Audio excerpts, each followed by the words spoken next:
بسم الله الرحمن الرحيم anigoo ku hadlaya afka golaha deegaanka caasimadda Hargeysa waxaan ogeysiinayaa dadweynaha Hargeysa in maalinta Khamiista ah oo ay bishu tahay 8 bisha July 2021 uu jiro olole nadaafadeed oo lagu nadiifinayo dooxa Hargeysa waxaa la isu imanayaa بعد الصلاة الصبح أما شنطة إيه بركة الصبح نمو مركز هذا الصبح لقى صوبحه وحانا دوحة هرجيسة قيبها لقى نظيفين يا أي ودا حيسا عوالة شرون أما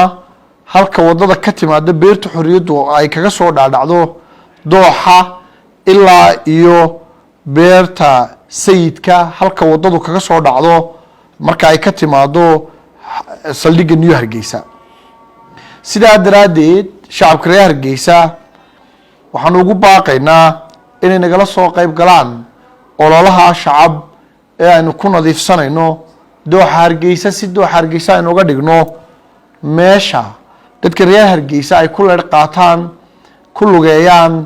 ku kulmaan xilliyada uu roobku da'ana ay caruurtu bataaxa ugu dul ciyaarto si halka loo gaaro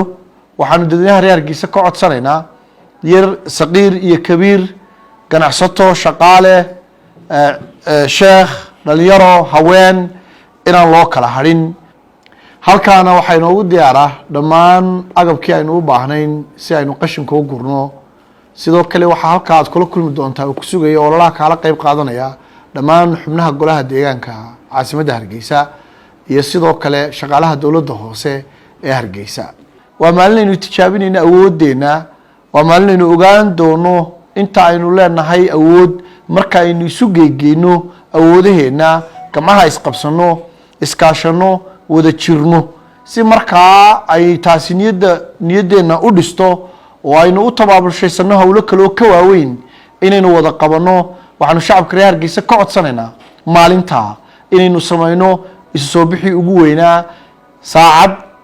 ama maalin gelinkeeda ama maalin dhan oo siisa magaaladaadu waa mustaqbalkaagii iyo helitaanka iyo bilowgii helitaanka Hargeysa